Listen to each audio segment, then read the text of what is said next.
Hi ಎಲ್ರಿಗೂ ನಮಸ್ಕಾರ. Welcome back to my YouTube channel. ಎಲ್ಲರೂ ಹೇಗಿದ್ದೀರಾ? ಐ ಹೋಪ್ ಎಲ್ಲರೂ ಆರಾಮಾಗಿದ್ದೀರಾ ಅಂದ್ಕೊಂಡಿದ್ದೀನಿ. ಸೊ ಇವತ್ತಿನ ರೆಸಿಪಿ ಬಂದ್ಬಿಟ್ಟು ಖಾರ ಬಾತು. ತುಂಬಾ ಚೆನ್ನಾಗಿರತ್ತೆ ಇದು. ಎಷ್ಟೋ ಜನರಿಗೆ ಉಪ್ಪಿಟ್ಟು ಅಂದರೆ ಇಷ್ಟನೇ ಆಗಲ್ಲ. ಆದರೆ ಈ ರೀತಿ ಖಾರ ಬಾತನ್ನ ಮಾಡಿದ್ರೆ ನೀವು ಎಷ್ಟೊತ್ತಿಟ್ಟರೂ ಕೂಡ ಗಟ್ಟಿ ಆಗಲ್ಲ. ಉಪ್ಪಿಟ್ಟು ಅಥವಾ ಖಾರ ಬಾತ್ ಏನು ಕರಿತೀರಾ ಅದು. ಬಟ್ ಇದು ಉಪ್ಪಿಟ್ಟಲ್ಲ, ಖಾರ ಬಾತು.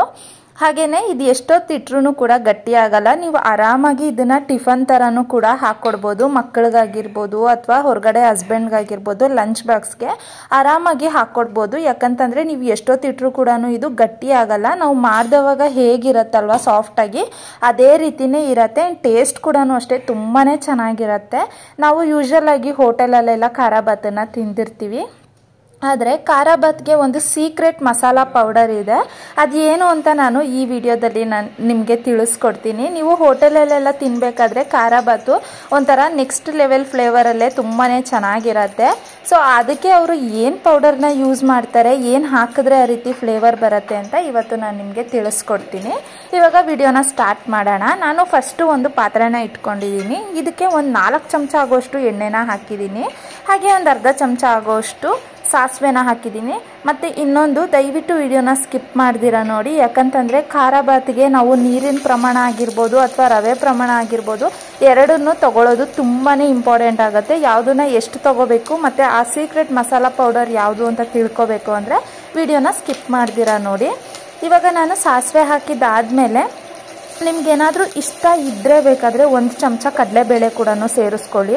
ಇಲ್ಲ ಅಂತಂದರೆ ಡೈರೆಕ್ಟಾಗಿ ಒಂದು ಈರುಳ್ಳಿನ ಈ ರೀತಿಯಾಗಿ ಹೆಚ್ಚಿಟ್ಕೊಂಡಿದ್ದೆ, ಅದನ್ನು ತೊಗೊಂಡಿದ್ದೀನಿ. ಮತ್ತು ಒಂದು ಸ್ವಲ್ಪ ಕರಿಬೇವಿನ ಸೊಪ್ಪು ಕೂಡ ತೊಗೊಂಡಿದ್ದೀನಿ. ಕಡಲೆಬೇಳೆ ಹಾಕೋದ್ರಿಂದ ಕೂಡ ತುಂಬಾ ಚೆನ್ನಾಗಿರತ್ತೆ. ಬಟ್ ನಾನು ನಿಮಗೆ ಮೊದಲೇ ಹೇಳಿದೆ ವಿಡಿಯೋ ಸ್ಟಾರ್ಟಿಂಗಲ್ಲಿ, ಇವತ್ತು ನಾನು ಹೋಟೆಲಲ್ಲಿ ಮಾಡೋ ಥರ ಖಾರ ಬಾತನ್ನು ಮಾಡಿ ತೋರಿಸ್ತೀನಿ ಅಂತ.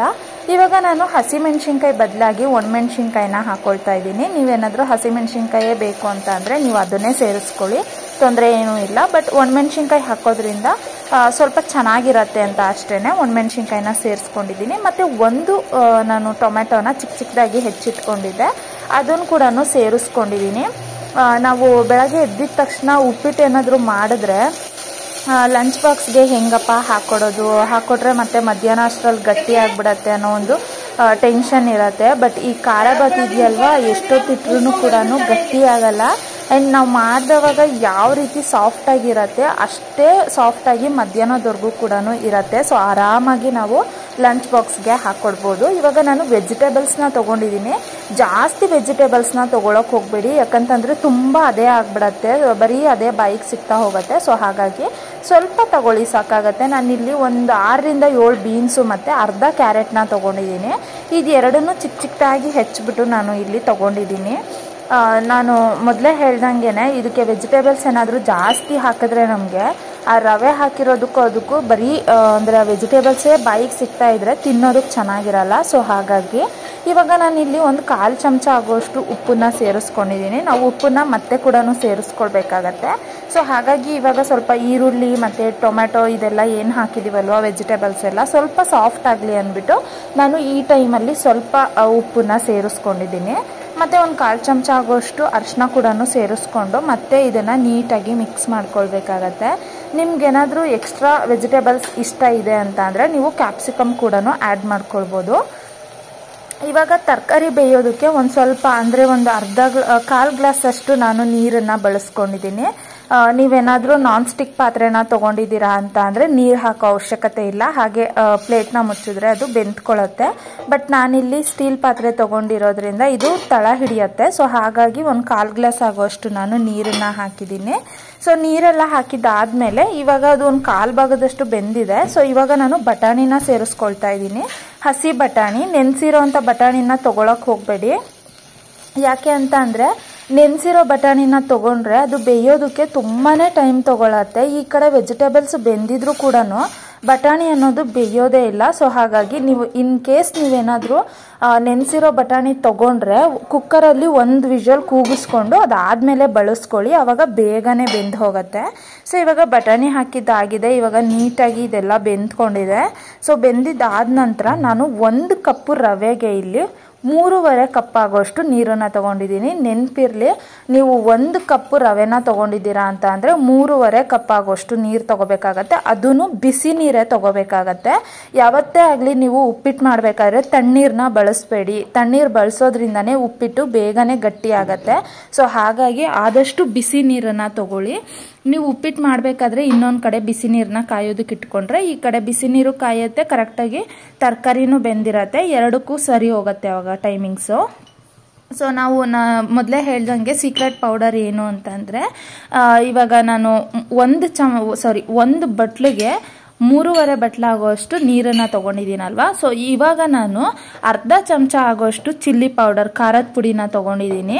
ಮತ್ತು ಸೀಕ್ರೆಟ್ ಮಸಾಲ ಏನು ಹಾಕ್ತಾರೆ ಅಂತ ಅಂದರೆ ವಾಂಗಿಬಾತ್ ಪೌಡರ್ನ ಯೂಸ್ ಮಾಡ್ತಾರೆ. ಇದನ್ನು ನೀವು ಮಿಸ್ ಮಾಡ್ದಿರೇ ಹಾಕಬೇಕಾಗತ್ತೆ. ಈ ವಾಂಗಿಬಾತ್ ಪೌಡರೇ ಮೇಯ್ನು, ನಮಗೆ ಈ ಖಾರ ಬಾತಿಗೆ ಬೇಕಾಗಿರೋದೇ ಈ ವಾಂಗಿಬಾತ್ ಪೌಡರು. ಸೊ ಹಾಗಾಗಿ ನೀವು ಯಾವುದಾದ್ರೂ ಬ್ರ್ಯಾಂಡ್ ತೊಗೊಳ್ಳಿ, ಇದೇ ಬ್ರ್ಯಾಂಡು ಅದೇ ಬ್ರ್ಯಾಂಡ್ ಅಂತ ಏನೂ ಇಲ್ಲ. ನಿಮ್ಗೆ ಯಾವ್ದು ಇಷ್ಟ ಇದೆ ಆ ಬ್ರ್ಯಾಂಡೇ ತೊಗೊಳ್ಳಿ. ಇಲ್ಲ ಅಂತ ಅಂದರೆ ನೀವು ಮನೇಲಿ ಮಾಡಿರೋ ವಾಂಗಿಬಾತ್ ಪೌಡರ್ ಇದೆ ಅಂತ ಅಂದರೆ ಅದನ್ನೇ ಯೂಸ್ ಮಾಡಿ. ಬಟ್ ಕಂಪಲ್ಸರಿ ನೀವು ವಾಂಗಿಬಾತ್ ಪೌಡರ್ನ ಹಾಕಬೇಕಾಗತ್ತೆ. ನೀವು ಹಾಕಿದ್ರೆ ಮಾತ್ರ ನಿಮಗೆ ಆ ಫ್ಲೇವರು, ರುಚಿ ಎರಡೂ ಕೂಡ ಚೆನ್ನಾಗಿ ಬರೋ ಅಂಥದ್ದು. ಸೊ ಹಾಗಾಗಿ ಮಿಸ್ ಮಾಡ್ದಿರೇ ಹಾಕ್ಕೊಳ್ಳಿ. ವಾಂಗಿಬಾತ್ ಪೌಡರ್ನ 2 ಚಮಚ ಆಗೋಷ್ಟು ತೊಗೊಂಡಿದ್ದೀನಿ. ಖಾರದ ಪುಡಿನ ಅರ್ಧ ಚಮಚ ಆಗೋಷ್ಟು ತೊಗೊಂಡಿದ್ದೀನಿ. ನೀವು ಖಾರಕ್ಕೆ ತಕ್ಕಂಗೆ ಖಾರದ ಪುಡಿ ಮತ್ತು ಉಪ್ಪು ಎರಡನ್ನೂ ಕೂಡ ಬಳಸ್ಕೊಳ್ಳಿ, ಆಯಿತಾ. ಇವಾಗ ನಾವು ಯಾವತ್ತೇ ಆಗಲಿ ರವೆನ ಹಾಕಬೇಕಾದ್ರೆ ಕುದಿ ಬಂದಿರತ್ತಲ್ವ, ಕುದಿ ಬಂದಾದಮೇಲೆ ಲೋ ಫ್ಲೇಮಲ್ಲಿ ಇಟ್ಕೋಬೇಕಾಗತ್ತೆ. ಲೋ ಫ್ಲೇಮಲ್ಲಿ ಇಟ್ಕೊಂಡು ನೀಟಾಗಿ ನಾವು ರವೆನ ಹಾಕ್ತಾನೆ ಮಿಕ್ಸ್ ಮಾಡ್ಕೊಳ್ಬೇಕಾಗತ್ತೆ.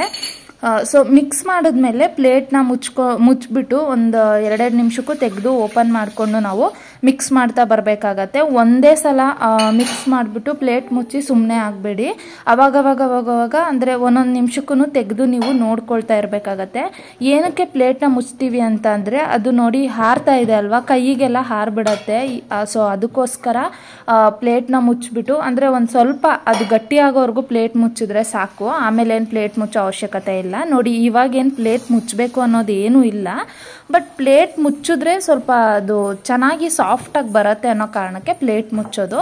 ಮತ್ತು ನಾನು 1 ಚಮಚ ಆಗೋಷ್ಟು ತುಪ್ಪ ಕೂಡ ಸೇರಿಸ್ಕೊಂಡಿದ್ದೀನಿ. ನೀವು ಕೂಡ ತುಪ್ಪ ಸೇರಿಸಿ, ಟೇಸ್ಟ್ ಚೆನ್ನಾಗಿರತ್ತೆ. ಸೊ ಹಾಗಾಗಿ ತುಪ್ಪನ ಮಿಸ್ ಮಾಡಬೇಡಿ. ಇವಾಗ ಖಾರ ಬಾತು ರೆಡಿನೇ ಆಗೋಗಿದೆ. ನಿಮಗೆ ಬೇಕು ಅಂದರೆ ಲಾಸ್ಟಲ್ಲಿ ಕೂಡ ಸ್ವಲ್ಪ ಕೊತ್ತಂಬರಿ ಸೊಪ್ಪನ್ನು ಕೂಡ ಸೇರಿಸ್ಕೊಳ್ಳಿ. ಮನೆಯಲ್ಲಿ ಈ ಖಾರ ಬಾತನ್ನ ನೀವು ಟ್ರೈ ಮಾಡಿ, ಸಿಕ್ಕಾಪಟ್ಟೆ ಚೆನ್ನಾಗಿರತ್ತೆ. ಆ್ಯಂಡ್ ಕನ್ಸಿಸ್ಟೆನ್ಸಿ ಬಂದು ಇಷ್ಟಿರಬೇಕು ನಿಮಗೆ, ತುಂಬಾ ಗಟ್ಟಿ ಆಗೋದಕ್ಕೆ ಬಿಡಬೇಡಿ, ಆಯಿತಾ. ಒಂದು ಸ್ವಲ್ಪ ಲೂಸಾಗಿದ್ದಾಗಲೇ ಅದನ್ನು ಸ್ಟವ್ ಆಫ್ ಮಾಡಿಬಿಡಿ. ನೋಡಿ ನಾನು ನಿಮಗೆ ತೋರಿಸ್ತಾ ಇದ್ದೀನಲ್ವ, ಇಷ್ಟಿದ್ರೆ ಸಾಕಾಗತ್ತೆ. ಬೇಕು ಅಂತ ಅಂದರೆ ಇನ್ನೂ ಒಂದು 2 ನಿಮಿಷ ಬೇಕಾದರೆ ನೀವು ಕುಕ್ ಮಾಡ್ಕೊಳ್ಳಿ, ಸಾಕಾಗತ್ತೆ. ಸ್ವಲ್ಪ ಲೂಸಾಗಿದ್ದಂಗೆ ನಾವು ಸ್ಟವ್ ಆಫ್ ಮಾಡಿದ್ರೆ, ನೋಡಿ ನಾನು ಇಲ್ಲಿ ಹಾಕ್ತಾ ಇದ್ದೀನಲ್ವ, ನಾವು ಯಾವತ್ತೇ ಖಾರ ಬಾತ್ನ ಮಾಡಿದ್ರೆ ಸೌಟಿಂದ ನೀಟಾಗಿ ಈ ರೀತಿ ಬೀಳೋ ಥರ ಇರಬೇಕು. ಆವಾಗ ಮಾತ್ರ ಖಾರ ಬಾತು ನಮಗೆ ತುಂಬಾ ಚೆನ್ನಾಗಿ ಬಂದಿದೆ ಅಂತ ಅರ್ಥ. ನೋಡ್ತಾ ಇರ್ಬೋದು ನೀವು. ಸೊ ಈ ವಿಡಿಯೋ ನಿಮಗೆ ಹೆಲ್ಪ್ ಆಗಿದೆ ಅಂತ ಅನ್ಕೋತೀನಿ. ಯಾಕಂತಂದರೆ ಬ್ರೇಕ್ಫಾಸ್ಟು ಮತ್ತು ಲಂಚು ಎರಡಕ್ಕೂ ಕೂಡ ಸೇರಿಸಿ ನಾನು ಹೇಳ್ಕೊಟ್ಟಿದ್ದೀನಿ. ಸೊ ವಿಡಿಯೋ ಇಷ್ಟ ಆಗಿದ್ದರೆ ನಮ್ಮ ಚಾನಲ್ನ ಸಬ್ಸ್ಕ್ರೈಬ್ ಮಾಡ್ಕೊಳ್ಳಿ. ಹಾಗೆ ತಪ್ಪದೇ ಈ ರೆಸಿಪಿನ ಮನೆಯಲ್ಲಿ ನೀವು ಕೂಡ ಟ್ರೈ ಮಾಡಿ, ತುಂಬಾ ಚೆನ್ನಾಗಿರುತ್ತೆ. ಆ್ಯಂಡ್ ಮಾಡೋದು ಕೂಡ ತುಂಬಾ ಸಿಂಪಲ್ಲು. ನಾವು ಯೂಶಲ್ ಆಗಿ ಉಪ್ಪಿಟ್ಟು ಮಾಡೋದಕ್ಕೆ ತುಂಬಾ ಟೈಮ್ ತಗೊಳ್ತೀವಲ್ವ, ಹಾಗಲ್ಲ, ಇದು ತುಂಬಾ ಬೇಗನೆ ಆಗೋಗುತ್ತೆ. ಸೊ ಇದ್ರ ಜೊತೆಗೆ ಕಾಯಿ ಚಟ್ನಿ ಮಾಡ್ಕೊಳ್ಳಿ, ತುಂಬಾ ಚೆನ್ನಾಗಿರುತ್ತೆ. ಕಾಯಿ ಚಟ್ನಿ ಜೊತೆ ಈ ಖಾರ ಬಾತು ತುಂಬಾ ಸೂಪರ್ ಆಗಿರುತ್ತೆ. ನೀವು ಕೂಡ ಟ್ರೈ ಮಾಡಿ, ಹೇಗೆ ಬಂತು ಅಂತ ಕಮೆಂಟ್ ಬಾಕ್ಸಲ್ಲಿ ನಂಗೆ ತಿಳಿಸೋದನ್ನು ಮಾತ್ರ ಮರಿಬೇಡಿ. ಹಾಗೆ ತಪ್ಪದೆ ಚಾನಲ್ನ ಸಬ್ಸ್ಕ್ರೈಬ್ ಮಾಡ್ಕೊಳ್ಳಿ, ಪಕ್ಕದಲ್ಲಿರುವಂಥ ಬೆಲ್ ಐಕಾನ್ ಕೂಡ ಪ್ರೆಸ್ ಮಾಡಿ.